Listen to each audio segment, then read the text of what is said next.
Olá a todos, eu sou a professora Ellen Cordeiro Bento da Silva, professora da disciplina de Fisiologia da Universidade Federal Rural de Pernambuco, e hoje nós vamos falar um pouco sobre a fisiologia do sistema endócrino. Inicialmente, é importante que saibamos do que se trata o sistema endócrino, qual o papel exercido por ele. O sistema endócrino, assim como o sistema nervoso, é um sistema de controle, de coordenação das funções do nosso corpo. E esse é o papel exercido por ele, através das glândulas endócrinas, produtoras dos hormônios, que são seus mensageiros químicos, seus mediadores químicos. Então, dessa forma, o sistema endócrino, conjuntamente com o sistema nervoso, exerce toda a coordenação das funções orgânicas para a manutenção do seu controle e da sua homeostase, de forma integrada. E essa integração pode ser percebida claramente através dos chamados reflexos neuroendócrinos, onde nós temos uma conexão direta entre o sistema nervoso e o sistema endócrino. Um exemplo claro de reflexo neuroendócrino é o reflexo da ejeção do leite, onde a presença do bebê, né, estimulando a visão, a audição, o olfato dessa mãe, né, e também o estímulo mecânico da mamada, vai fazer com que essa informação sensorial ascendente chegue até o hipotálamo, que é um centro neuroendócrino, onde células neurosecretoras vão ser estimuladas a liberar a ocitocina na corrente sanguínea, que é um hormônio que vai atingir, através da corrente sanguínea, as células mioepiteliais que envolvem o alvéolo mamário e, através disso, causar a sua contração com redução da luz do alvéolo mamário e a expulsão do leite, ou seja, a ejeção do leite. Então, percebe-se dessa forma que o estímulo para a liberação da ocitocina necessária para a ejeção do leite iniciou-se como estímulo nervoso e culminou com uma resposta endócrina. Outro reflexo neuroendócrino é a resposta a situações de estresse, onde a situação de estresse, o ver, o ouvir, né, o sentir algo estressante, perigoso, vai fazer com que neurônios sensoriais também conduzam essa informação sensorial até o sistema nervoso e causem uma descarga de hormônios relacionados ao ciclo do cortisol, onde no hipotálamo, nós vamos ver futuramente, né, que vai ter a liberação do CRH, hormônio liberador de corticotropina, que por sua vez estimula na adenopófise a liberação do ACTH, hormônio adrenocorticotrópico, e que no córtex da adrenal vai levar à liberação do cortisol, além também de ter um ciclo nervoso relacionado com a liberação neuroendócrino, na verdade, com a liberação das catecolaminas da medula dessa adrenal. Então, mais uma vez, o estímulo nervoso resultando em uma resposta endócrina. Então, a função do sistema endócrino, como já falado, é de regular e de coordenar os processos fisiológicos. E entre esses processos, nós temos o envolvimento gigantesco com a regulação metabólica, então, seja esse o metabolismo energético, oxidativo ou mineral. Então, vários hormônios estarão atuando nessa regulação metabólica, também na regulação do crescimento celular, diferenciação celular também, e nas funções reprodutivas por consequência. Dessa forma, os hormônios podem, inclusive, ser classificados conforme sua função, embora isso não seja muito adequado, porque diversos hormônios têm funções, exercem mais de uma função no nosso organismo. Em média, nós temos formando no nosso sistema endócrino cerca de 9 glândulas e 5 órgãos endócrinos, embora isso não seja fixo, né? Essa é uma média. Nós temos bem mais tecidos produtores de hormônios. Dentre essas glândulas, podem se destacar a glândula pineal, que é uma pequena glândula que fica logo acima do cerebelo, que, apesar de seu tamanho, exerce uma grande função, importante função no nosso organismo, como a produção de melatonina e serotonina. O hipotálamo, que é um centro neuroendócrino, responsável por funções diversas no nosso organismo, e uma delas apenas é a função endócrina. A nossa hipófise, também uma pequena glândula, mas com uma função gigantesca na produção hormonal e que nós vamos descrever futuramente.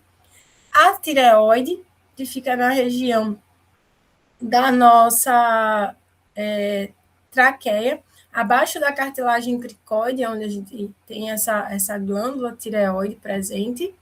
Na porção dorsal, né, da tireoide, nós temos ainda as glândulas paratireoide, que apesar de pequenas e muitas vezes esquecidas, exerce, como nós vamos estudar futuramente, uma função crucial também para a homeostase do nosso organismo. O pâncreas, que fica ligado na região do duodeno, do nosso intestino, né, o duodeno, intestino delgado. Então, essa região que mais se assemelha com a gordura, na verdade, é o nosso pâncreas. Aqui só porque ficou a imagem melhor, né, o pâncreas aqui da ave. Então, nessa curvatura do adenal, ele se fixa. As suprarrenais ou adrenais, que ficam logo acima dos rins, que também se assemelham com uma capa de gordura, mas, na verdade, é uma glândula endócrina de grande importância para a nossa vida. Também os testículos são glândulas, né? Nós vamos ver que são glândulas endócrinas e exócrinas. E os ovários, também como glândulas endócrinas e exócrinas, né? Os nossos ovários.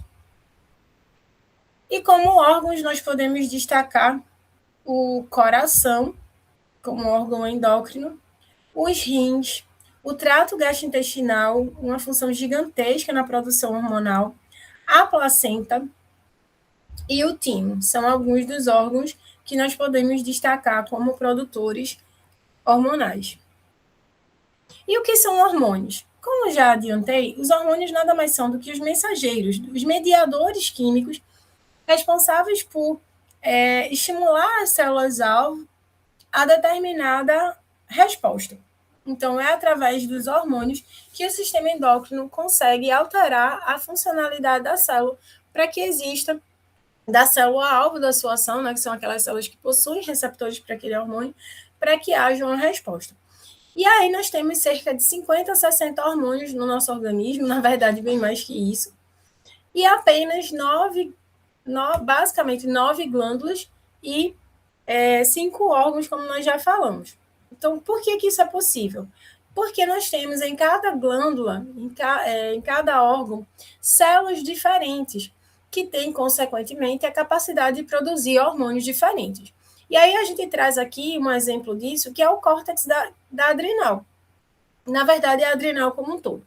Então, apenas no córtex da adrenal, nós temos 3 camadas diferentes de células, cada uma delas com funções diferentes, funções endócrinas diferentes. Então, aqui, nós vamos estudar posteriormente com maiores detalhes. Nós temos a zona glomerulosa, que é responsável pela produção dos hormônios do grupo dos mineralocorticoides, como a aldosterona, que vai ter uma função na regulação hidroeletrolítica. Na segunda camada, nós temos a zona fasciculada, responsável pela produção do cortisol, da corticosterona, que é o grupo dos hormônios que a gente costuma dizer que são os hormônios do estresse. E na zona reticulosa, nós temos a produção de pequena quantidade de hormônios adrenais, como testosterona, progesterona e estrógeno. Já na medula da adrenal, nós temos 2 tipos diferentes de células que vão produzir justamente as catecolaminas, a adrenalina e a noradrenalina. Então, veja que numa mesma glândula, diferentes tipos celulares foram responsáveis pela produção de diferentes tipos de hormônios. Por isso que a gente tem muito mais hormônio do que glândulas e órgãos endócrinos.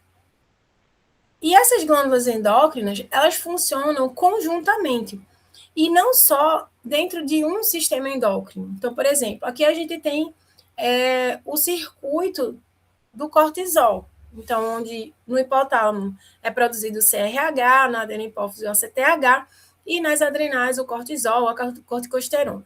Isso não significa que esse circuito ele vai funcionar isoladamente. Não, ele vai interferir em vários outros circuitos, como, por exemplo, o circuito do hormônio, dos hormônios relacionados com a reprodução, o GnRH, as gonadotropinas, e os hormônios da reprodução, consequentemente, como um todo, e várias outras funções orgânicas. Então, uma glândula endócrina ela não funciona isolada da outra.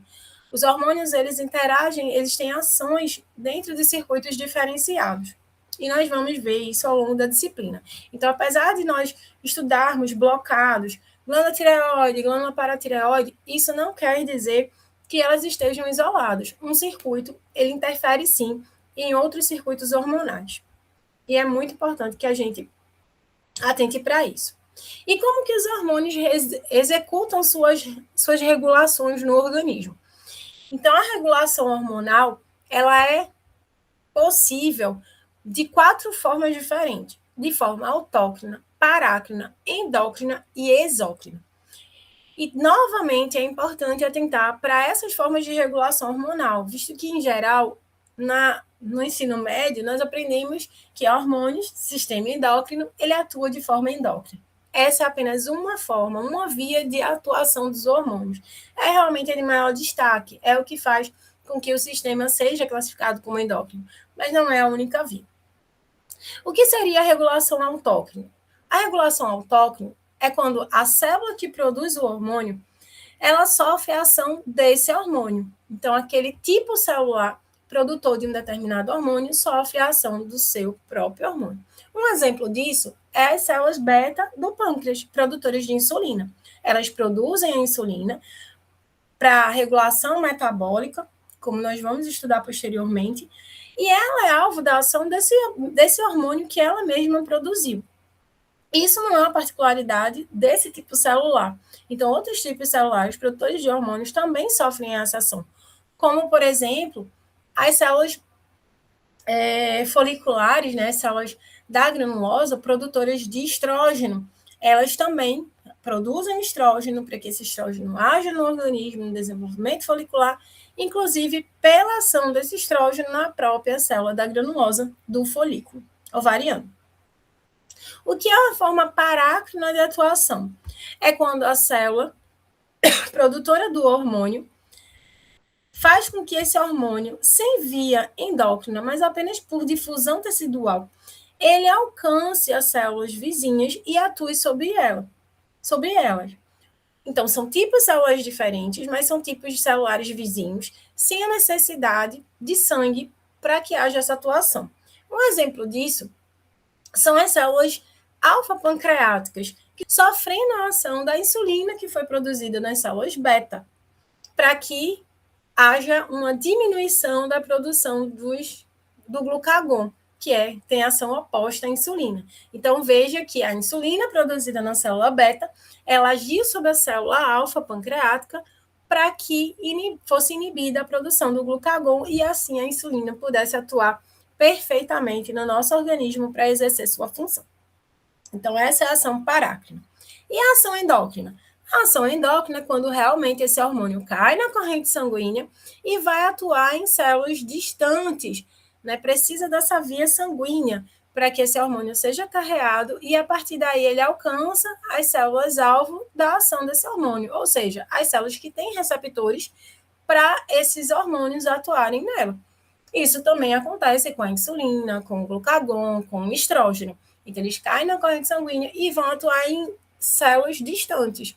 Por exemplo, o estrógeno ele vai atuar na glândula mamária para promover o desenvolvimento dos ductos mamários. A insulina, né, ela vai atuar nas células musculares esqueléticas para promover a entrada de glicose, por exemplo, a produção de glicogênio, de reserva de energia nessa musculatura. E a ação exócrina? A ação exócrina é quando esse hormônio ele cai numa luz, que é considerada, inclusive, externa ao organismo, e vai atuar nesse local. Então, exemplos são hormônios uterinos, que vão ser produzidos e liberados nessa região para agir nesse tecido. São hormônios gástricos, que vão agir na luz do tubo digestivo. Então, são ações exócrinas. Eu já comentei anteriormente, a classificação dos hormônios ela pode se dar pela função. Então, hormônios do crescimento, hormônios de ação metabólica, hormônios reprodutivos. Entretanto, essa classificação ela não é efetiva, porque, por exemplo, o hormônio do crescimento, o GH, ele age no crescimento e diferenciação tecidual, mas ele também age na reprodução, ele também interfere no metabolismo. Então, essa classificação ela não é efetiva. A classificação mais efetiva para os hormônios é a classificação pela estrutura química e pela solubilidade desses hormônios. Quanto à estrutura química, os hormônios são classificados em peptídicos, aminoácidos e esteroides. Nos peptídeos estão inclusos os polipeptídicos e os proteicos. Então, esses são os hormônios típicos, esses são os hormônios clássicos. Além desses, existem os eicosanoides, que na maioria das literaturas, por conta da sua estrutura, da sua formação, da sua atuação, e a gente vai ver essas diferenças posteriormente, esses eicosanoides, eles são classificados como hormônios atípicos. A maior parte dos hormônios, eles são categorizados como polipeptídicos. Então, eles têm estruturas polipeptídicas ou proteicas. 85% deles têm essa estrutura polipeptídica ou proteica. E apenas 15% se classificam aí entre os grupos dos esteroides. Quanto à solubilidade, é importante que nós saibamos que existem os hormônios lipossolúveis e os lipoinsolúveis. Os lipossolúveis são justamente os hormônios esteroides, além dos hormônios T3 e T4, que são hormônios aminoácidos.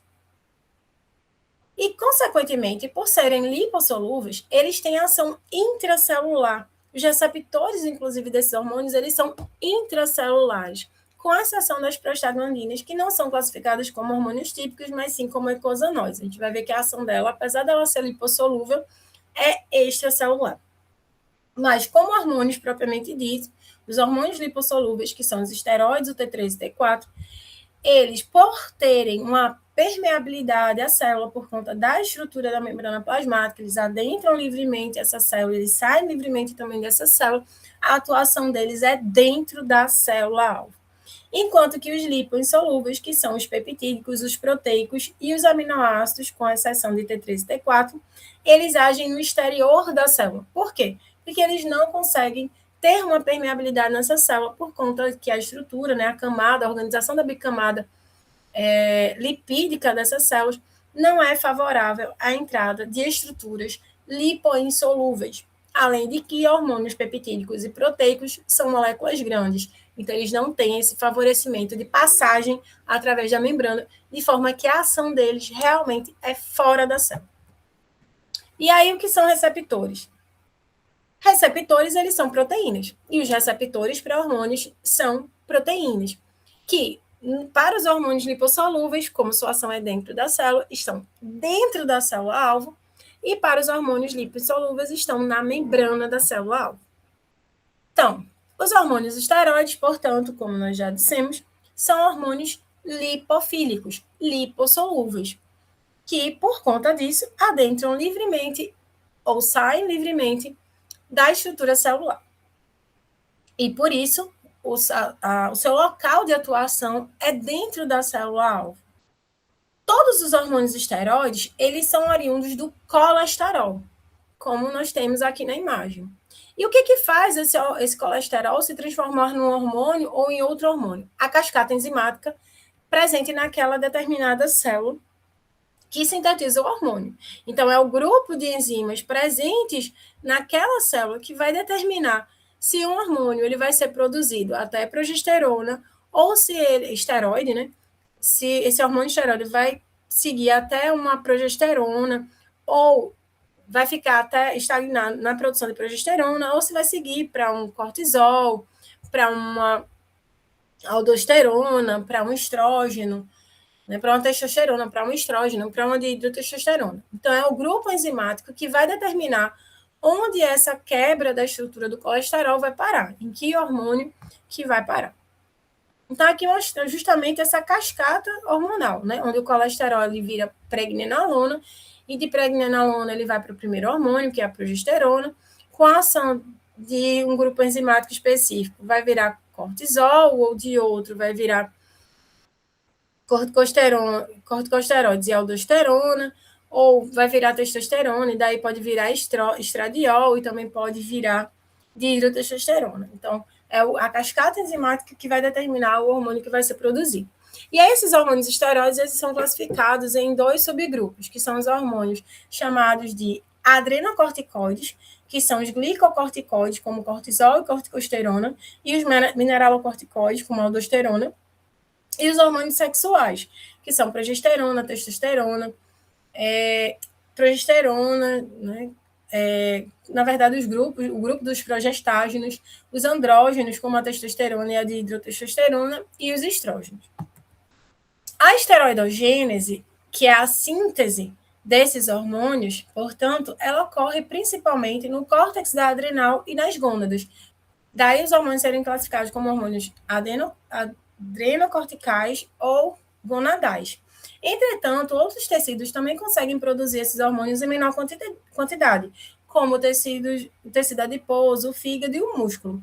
Por exemplo, por que indivíduos que começam a ficar acima do peso, eles tendem a ter ginecomastia? Por conta que o tecido gorduroso ele aumenta a produção de estrógeno. E isso faz com que a glândula mamária desse indivíduo se desenvolva. Então, isso marca a produção de estrógeno no tecido adiposo. Então, aqui nós temos novamente a cascata esteroidogênica dos hormônios esteroides, que são, como já falamos, né? Os esteroides gonadais e os esteroides adrenocorticais. Então, veja que a origem de todos é o colesterol. O que vai determinar o hormônio que vai ser produzido é a cascata enzimática, como nós vemos aqui. Né? Então, são os grupos enzimáticos que vai fazer com que esses hormônios se diferenciem. Então, por exemplo, aqui, ó, a progesterona, ela se transforma em testosterona pela 17-hidroxilase. Essa testosterona, ela pode se transformar em dihidrotestosterona pela 5-alfa-redutase aqui, ou em estrógeno pelas aromatases. Também é importante lembrar que, como essa é uma cascata enzimática, essa cascata é irreversível. Então, não tem como um hormônio, um estrógeno, se transformar em uma progesterona. Então, ter cuidado com isso. Não é a conversão do estrógeno em testosterona, em progesterona. Na verdade, né, a gente vai ver quando a gente estudar a parte de reprodução, que o que acontece é a inativação das enzimas que convertem até estrógeno, por exemplo. E aí a gente tem uma parte do ciclo que fica com mais progesterona. Então, nunca dizer que houve uma conversão de um hormônio que é terminal na cascata para um inicial, porque esse processo é irreversível, é unidirecional. Outra característica dos hormônios esteroides é que eles não são armazenados. E por que eles não são armazenados? Porque eles são esteroides. A estrutura lipossolúvel faz com que eles não consigam ser retidos dentro da célula que o sintetizou.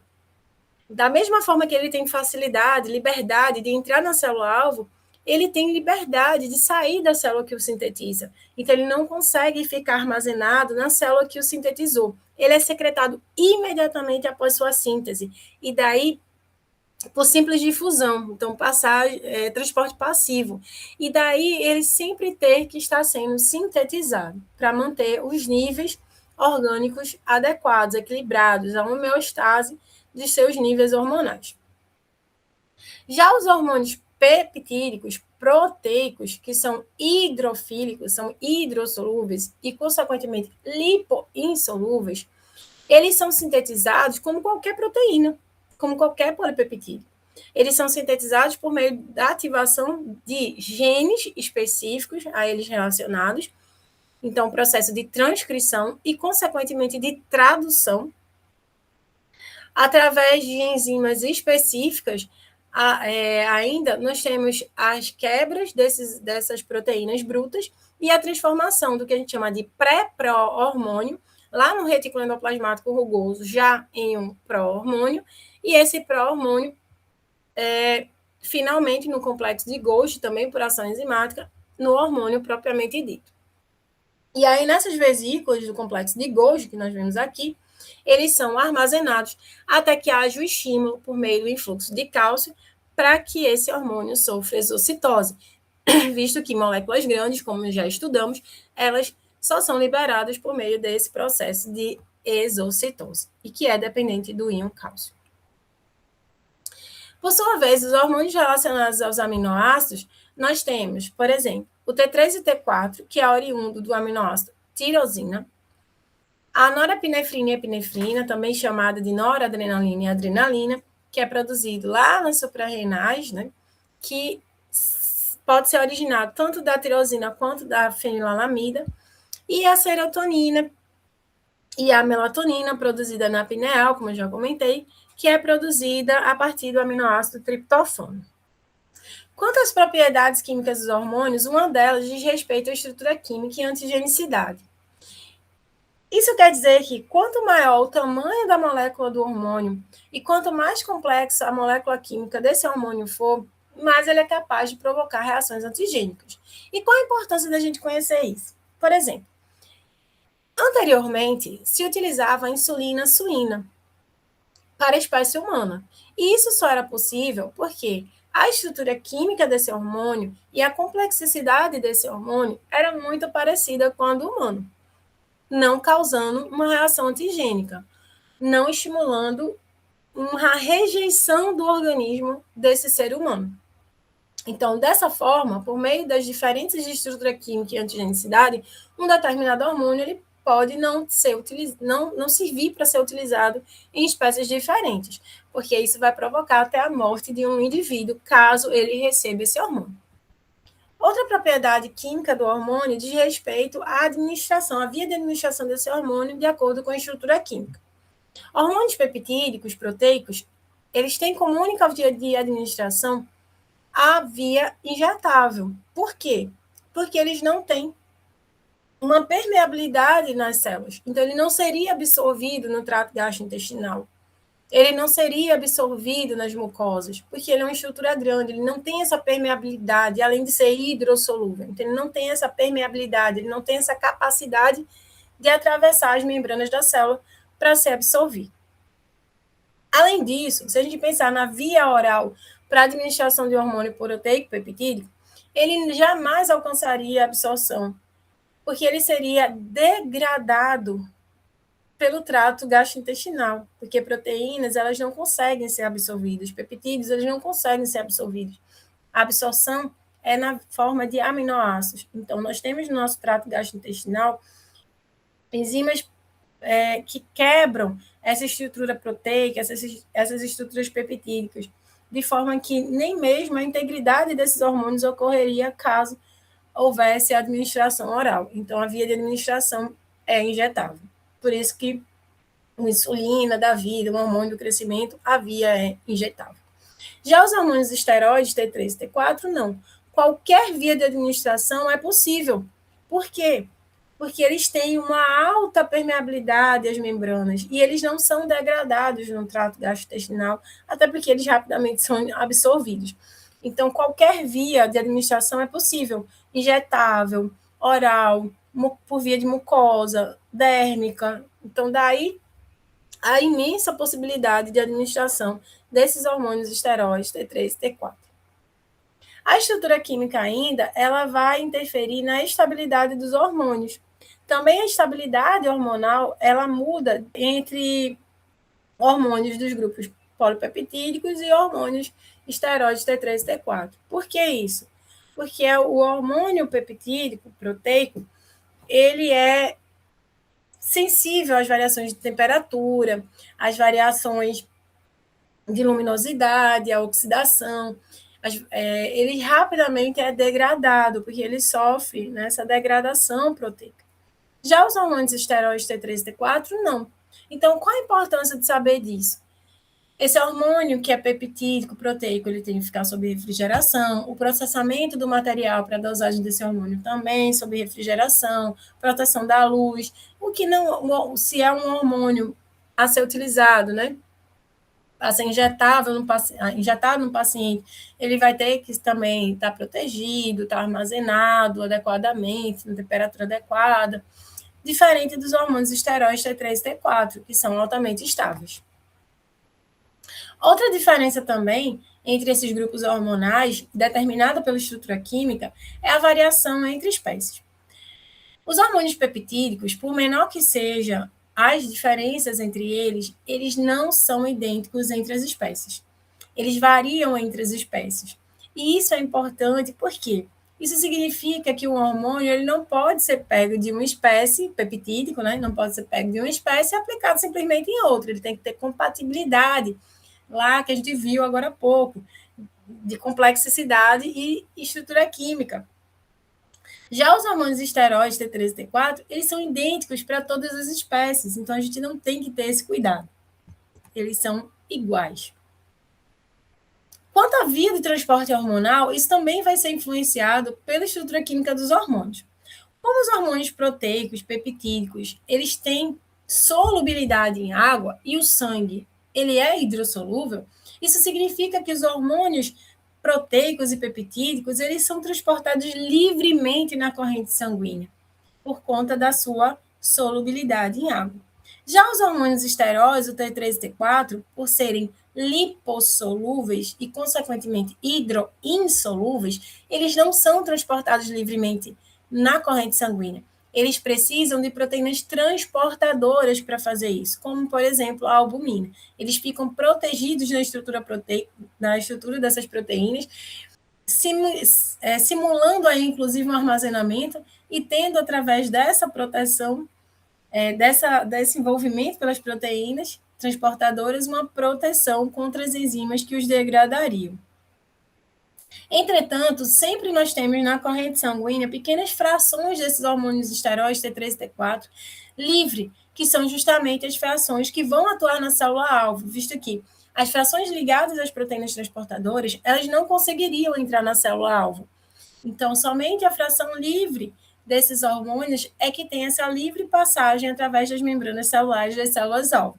De forma que sempre no nosso organismo nós temos fração livre, porque toda vez que essa fração livre diminui, as proteínas transportadoras elas se desligam automaticamente desses hormônios, permitindo que a fração livre sempre se mantenha constante. E os receptores hormonais, né? O que são? Então, a gente já viu que receptores hormonais, assim como os receptores de proteínas, por exemplo, os receptores de neurotransmissores, por exemplo, são proteínas, são estruturas proteicas. E aí, esses receptores hormonais, eles têm especificidade e eles têm afinidades diferenciadas. Então, nós temos receptores para determinado hormônio que são altamente específicos e altamente com alta afinidade para aquele hormônio, e nós temos outros que podem ter uma menor especificidade, uma menor afinidade. Por exemplo, a ocitocina e o hormônio antidiurético, os dois são produzidos no hipotálamo, e a estrutura deles é extremamente parecida. Entretanto, o receptor de cada um deles é altamente específico, de forma que um hormônio, uma ocitocina, ela não consegue enganar o receptor do ADH e nem o contrário, porque eles têm uma especificidade muito grande. Já o receptor da prolactina, ele consegue ser enganado pelo hormônio GH, o hormônio do crescimento. Então, veja que a especificidade desse hormônio, desse receptor de prolactina, ele não é tão alta, né? Ele é baixo. Então, isso faz com que a resposta biológica ela seja diferenciada, né? E que, inclusive, a gente tenha essa interferência de outros hormônios, de acordo com a especificidade e a afinidade. Então, a especificidade é aquele receptor ser específico para determinada molécula, para determinado hormônio, nesse caso. E a afinidade é o quanto ele fica ligado a esse hormônio. Quanto mais tempo ele fica ligado a esse hormônio, maior afinidade ele tem por esse hormônio e, consequentemente, a resposta biológica vai ser mais duradoura. Quanto menor a afinidade, menos ele fica ligado a esse hormônio e menos duradoura essa resposta biológica. Então, veja que a especificidade e a afinidade elas vão ser determinantes para o tipo e a duração da resposta biológica. E no nosso organismo, nós temos muito mais receptores hormonais nas células-alvo do que nós precisamos, de forma que nem todos os receptores eles são utilizados ao mesmo tempo. E também nem todos os tipos de células do nosso organismo têm receptores para todos os hormônios. Não. Por isso que justamente a gente fala em células-alvo. Os tipos celulares que são específicos, né, para a ação daquele determinado hormônio, ou seja, os tipos celulares que têm receptores para a ação daquele hormônio. E essa capacidade de ligação, ela vai variar por vários motivos, entre eles o estágio funcional. Por exemplo, no ciclo ovariano, nós temos fases que temos maior receptor para um determinado hormônio do que para outro hormônio. A idade também, condições patológicas, tudo isso vai influenciar sobre o número de receptores presentes nas células-alvo. Não só o tipo de célula, mas também o estado funcional, as condições de saúde, a idade do indivíduo vai interferir também nessa quantidade de receptores para a ação de determinado hormônio. Então, como eu tinha adiantado, né, nas nossas células-alvo, nós temos muito mais receptores do que necessário e uma quantidade bem menor de receptores do que existem nas células-alvo, eles são ativados para que nós tenhamos a resposta biológica necessária. Entretanto, dependendo da condição em que o nosso organismo se encontra, nós temos modulações de receptores, modulações no número de receptores, que são regulações nesse número de receptores para que não haja uma resposta exagerada e nem insuficiente à ação daquele hormônio. Então, dessa forma, nós temos a modulação descendente dos receptores hormonais, ou seja, a diminuição dos receptores hormonais, e isso vai acontecer nas células-alvo, e isso vai acontecer quando existe um excesso de hormônio circulando no nosso organismo para evitar uma hiperestimulação das células-alvo. E nós temos a regulação ascendente dos receptores hormonais, que acontece quando a gente tem uma carência hormonal. Então, uma baixa na circulação hormonal vai resultar no nosso organismo, vai resultar no aumento do número de receptores nas células-alvo, tentando ao máximo captar esse hormônio para manter a funcionalidade orgânica. Então, é uma das formas, né, que o nosso organismo vai atuar para que haja a manutenção da ação hormonal, já que o sistema endócrino é um sistema de controle, de coordenação. Então, esses hormônios eles precisam atuar de forma adequada. Então, não só o nível de hormônio ele vai ser alterado, mas também a quantidade de receptores, visando manter a homeostase, o equilíbrio das funções orgânicas. Então, quanto à localização dos receptores hormonais, a gente já viu que isso varia de acordo com o tipo de hormônio em relação à sua solubilidade e à sua estrutura química. Quanto a hormônios que são lipoinsolúveis, a gente já viu que eles não adentram uma célula, eles não conseguem entrar nessa membrana celular, eles não têm solubilidade para isso, e aí a atuação deles é fora da célula. Por isso, os receptores para esses hormônios é extracelular, ele fica na membrana plasmática das células. Já para hormônios esteroides, T3 e T4, que são lipossolúveis, eles adentram livremente a célula-alvo. Esses receptores são intracelulares, seja no citoplasma, seja no núcleo da célula. E como que ocorre essa resposta celular à ação hormonal? Então, para hormônios que são proteicos e peptídicos, a gente já viu aí que os receptores são extracelulares, são receptores de membrana. Então, toda vez que esse receptor se liga ao hormônio, nós temos uma alteração alostérica do receptor, e isso faz com que um segundo mensageiro ele ative ou inative, na verdade, uma enzima pré-formada no citoplasma da célula. E é a partir dessa ativação ou inativação que nós temos a resposta biológica acontecendo. Por exemplo, por meio da inativação de uma enzima, foi inativada a síntese de um determinado hormônio. Através da ativação de uma enzima, foi ativada a síntese de um determinado hormônio. Então, veja que nós já temos uma alteração da função celular, ou através da ativação de uma determinada enzima, da ativação de uma determinada enzima, houve a ativação lá do processo metabólico da célula, ou inativando essa determinada enzima, o contrário. Então, alterou completamente a função celular, alterou completamente a atividade dessa célula de forma que isso é considerado justamente a resposta biológica. Então, veja que a atuação dos hormônios, que são de estrutura proteica e peptídica, causa uma resposta muito rápida, porque eles vão atuar ativando e inativando uma enzima pré-formada. E, a partir daí, nós temos a resposta biológica acontecendo. Já os hormônios esteroides, o T3, o T4, e também o calcitriol, né, que é um hormônio lipossolúvel, eles entram na célula, eles atravessam a membrana celular e lá dentro, no citoplasma, no núcleo, eles se ligam aos seus receptores. Se ligando aos seus receptores, eles atuam diretamente no DNA, eles têm afinidade por determinada sequência de DNA dessa célula. E quando eles se ligam a essa estrutura do DNA, eles vão ativar ou inativar a expressão de um gene, para que haja a transcrição, a tradução e a síntese de uma proteína. Então, vamos pensar que essa proteína é um hormônio, de novo. Então, se a gente ativa esse processo de transcrição e tradução, a gente ativa a produção desse hormônio.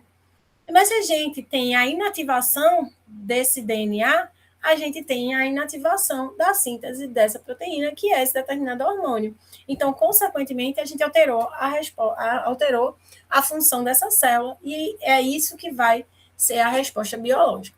Então, perceba que nessa atuação de hormônios esteroides, T3, T4 e calcitriol, é uma cascata muito maior, ela vai depender da resposta biológica de um processo de transcrição e tradução, ativação ou inativação desse processo. Então, é uma resposta biológica muito mais tardia, né? Embora bastante sólida. Ao final da ação hormonal, nós temos a dissociação do hormônio com o receptor e a metabolização desse hormônio. E aí, boa parte dos hormônios, eles sofrem degradação dentro da própria célula, por ação das enzimas lisossômicas, inclusive hormônios de estrutura proteica e peptídica, como é o caso da insulina. Então, eles sofrem a endocitose, né? Eles sofrem esse processo de endocitose e quebra e digestão da sua estrutura por enzimas lisossômicas. E daí eles são liberados, metabolizados pelo fígado e liberados como urina pelos rins. Já os hormônios lipossolúveis, eles vão sofrer também essa metabolização no fígado,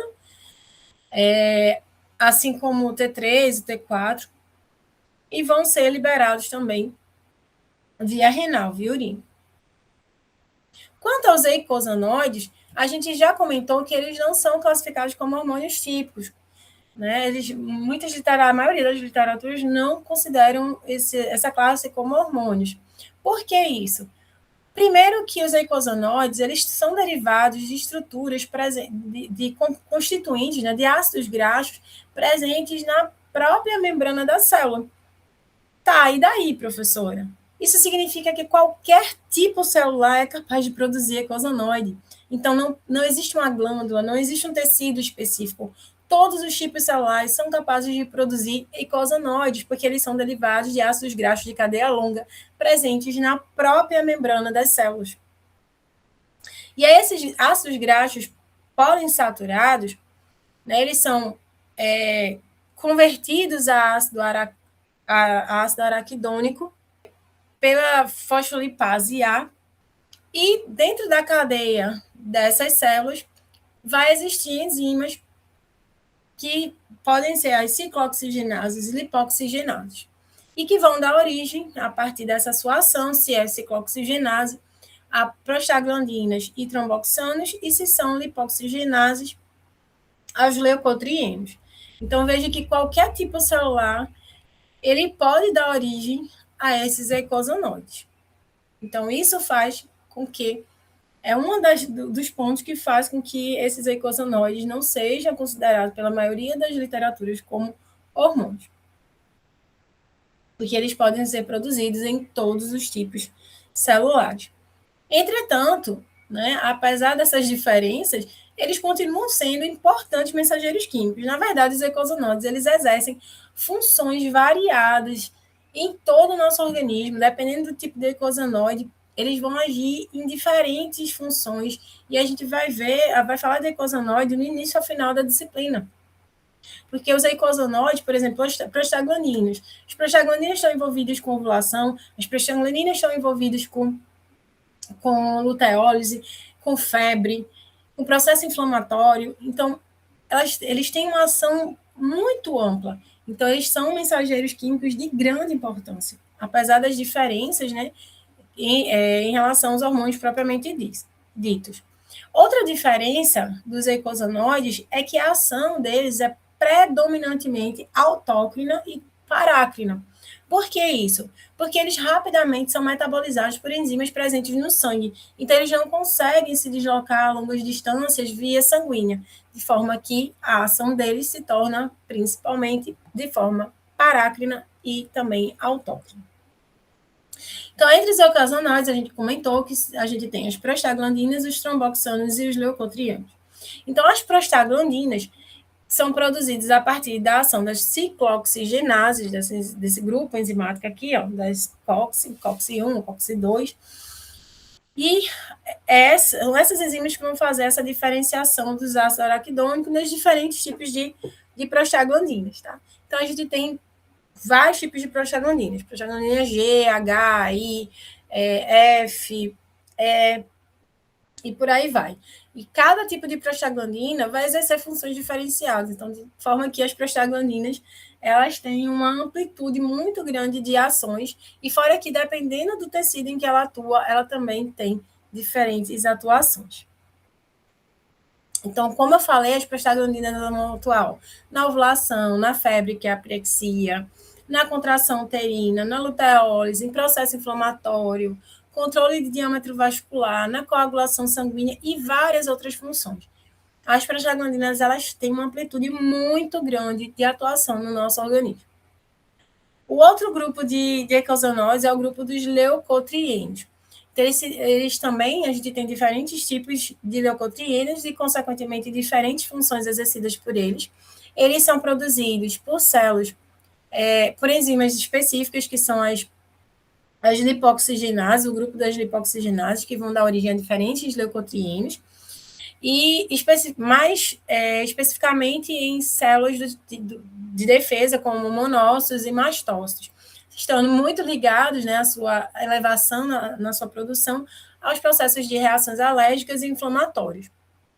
Isso porque os leucotrienos, eles atuam aumentando a permeabilidade vascular para que células de defesa elas consigam chegar nesse tecido e também causam constrição das vias aéreas, o que manifesta toda aquela sintomatologia dos processos alérgicos e inflamatórios. Já os tromboxanos, eles estão envolvidos, como o nome já diz, com a formação dos trombos sanguíneos, que não é uma coisa ruim, é uma coisa boa. É buscando a coagulação sanguínea, que haja a hemostasia, né? Que nós tenhamos a parada do sangramento. Então, dessa forma, as células produtoras principais de tromboxanos são as plaquetas. E esses tromboxanos, eles vão provocar alteração do diâmetro vascular e a agregação plaquetária, formando os trombos firmes, né? Os coágulos firmes, que a gente chama, que é a coagulação efetiva desse sangue. Em relação aos mecanismos de controle do sistema endócrino, esses têm uma importância muito grande, visto que o controle dos níveis hormonais é que vai fazer com que haja manutenção adequada das funções orgânicas. E aí, esse controle das concentrações hormonais, ele se dá em circuitos, que a gente chama de circuitos abertos e circuito fechado. O controle da secreção hormonal em circuito aberto, ela é por reflexo neuroendócrino, como a gente já comentou anteriormente. Então, o exemplo clássico que a gente tem para isso, para esse circuito aberto, é o exemplo da ocitocina, onde é necessário o estímulo nervoso, então, do filhote, lá, do bebezinho lá, sugando a teta da mãe, então, estímulo mecânico, a mãe vendo esse bebezinho, sentindo o seu cheiro, ouvindo o seu choro. Então, todos esses estímulos sensoriais aferentes, né, que são sensoriais, eles vão ativar a secreção de ocitocina pelo hipotálamo, lá na neurohipófise, e fazer com que ela haja nas células mioepiteliais, contraindo esses alvéolos mamários e fazendo com que haja ejeção do leite. Então, esse é um circuito aberto. Por quê? Porque se esse estímulo visual, tátil, olfativo, ele é encerrado, também é encerrado o estímulo nervoso sob a secreção da ocitocina. Então, o que é que faz a ocitocina deixar de ser secretada e a ejeção do leite parar? A retirada do estímulo. Então, não ter aquele estímulo visual, tátil, olfativo do bebezinho lá, certo? Então, o que faz estimular é a presença do estímulo nervoso e o que faz acabar essa secreção hormonal é a ausência dele. Já nos circuitos fechados, não. É a própria secreção hormonal que controla o seu circuito. E aí, esse sistema, portanto, é um sistema tudo ou nada, de ação continuada para a manutenção desses níveis hormonais. E esses circuitos fechados, eles podem ser circuito fechado por feedback positivo e circuito fechado por feedback negativo, que é o mais comum, é o que mais acontece. E como é esse feedback negativo? Então, veja que a gente tem sempre hormônios que estimulam a secreção de um determinado, de um outro hormônio, né? De uma outra glândula para a produção de um outro hormônio, e é esse outro hormônio, ou essa substância que foi estimulada a secreção, a gente vai ver que não necessariamente é um hormônio, vai fazer com que haja a inibição da secreção do hormônio inicial, que é o hormônio estimulador. Então, vamos para um exemplo aqui. Aqui não está dando para ver muito bem, mas é o circuito testicular e ovariano. Então, por exemplo, lá no hipotálamo, a gente vai ter a secreção do GNRH, que é o hormônio liberador de gonadotropina, que cai na corrente sanguínea e estimula positivo a secreção das gonadotropinas, do FSH e LH. Por sua vez, no testículo, aumenta a secreção de testosterona, que inibe a secreção de GNRH e também de LH e FSH. Então, veja que o último hormônio inibiu a secreção dos hormônios anteriores. Então, sempre a gente tem os hormônios estimuladores e, por fim, o hormônio inibidor. Isso só acontece, então, com hormônio, professora? Não, isso também acontece com substâncias. Por exemplo, quando a gente se alimenta, a gente tem o aumento de glicose no sangue e, com isso, a diminuição de glucagon. Então, como a glicose aumentou e o glucagon diminuiu, a glicose, ela fez feedback negativo para o glucagon. Por outro lado, quando a glicose cai, o glucagon aumenta. Então, veja que sempre um aumenta e um diminui. Então, é um feedback negativo. Já o feedback positivo, eles andam conjuntamente. Então, quando o estrógeno aumentou, a gente vai ver que ele aumenta o LH na fêmea junto com ele para que haja ovulação. Quando a glicose aumenta, também, já vou adiantando, quando a glicose aumenta a insulina para armazenar essa glicose na célula. Então, aumentou, feedback positivo, não necessariamente de um hormônio, pode ser uma substância qualquer. Além disso, também nós temos o controle dos ritmos de secreção hormonal. Então, cada hormônio ele tem seu ritmo de secreção hormonal. Então, nós temos padrões de secreção hormonal. E aí, esses padrões de secreção hormonal são os ritmos infradiano, circadiano e ultradiano. Os ciclos infradianos são aqueles ciclos de secreção hormonal que duram menos de 24 horas. Por exemplo, o ciclo de secreção da insulina, do glucagon, do PTH. Por quê? Quando que a insulina vai ser liberada? Toda vez que a gente se alimenta. Toda vez que aumenta glicose na corrente sanguínea, aminoácido, lipídio. Então, a insulina vem para armazenar. Quando que o glucagon é liberado? Toda vez que a gente entra em jejum. Então, a gente não entra em jejum só uma vez no dia. Várias vezes, né? A gente tem o aumento da ingesta e a diminuição da ingesta. O aumento da ingesta e a diminuição da ingesta. Então, veja que a gente tem ciclos infradianos de secreção hormonal. Isso acontece só com a insulina? Não. Então, como eu falei, a calcitonina, o calcitriol, o PTH, que são reguladores de cálcio e fósforo. Então, também, toda vez que a gente se alimenta, a gente tem alteração desses níveis e a gente tem esse controle hormonal acontecendo, né? Essa secreção hormonal acontecendo. Então, são ritmos que duram menos de 24 horas, são ritmos de secreção infradiana. Já o ritmo de secreção circadiano, ele é um ritmo de secreção que dura que em média ocorre, né, esse pulso de secreção a cada 24 horas. Então, antes a gente tinha um pulso de secreção de insulina várias vezes por dia, toda vez que a gente se alimentava. Agora não. A gente tem um pulso de secreção mais ou menos uma vez por dia, a cada 24 horas. E é o que acontece, por exemplo, com o GH, com o cortisol, com a melatonina. Então, quando que o GH é liberado? Ao anoitecer. Lá, principalmente quando a gente está dormindo, né? Daí a importância do sono para a criança, para quem está em desenvolvimento, também para a gente, lógico. Então, o GH, ele tem um pulso de secreção circadiano, que dura mais ou menos 24 horas, e que é justamente esse pulso vai acontecer ao anoitecer. A mesma coisa para a melatonina, que é o hormônio do sono. Já o cortisol, ele tem um pulso de secreção ao amanhecer, inclusive estando envolvido com o estado de vigília, né? Para a gente acordar, para a gente despertar. Então, ó, o pulsozinho dele aqui durante o dia e durante a noite ele cai e volta durante o dia. O contrário do GH e da melatonina. E o ritmo ultradiano? São ritmos que duram mais de 24 horas, bem mais, né? Então, a gente pode imaginar aí o pulso da ovulação. O pulso da ovulação, ele dura, na mulher, cerca de 28 dias, né? Que é o ciclo da gente. Um pulso de secreção de lactogênio placentário. Existem pessoas que nunca tiveram, porque nunca gestaram.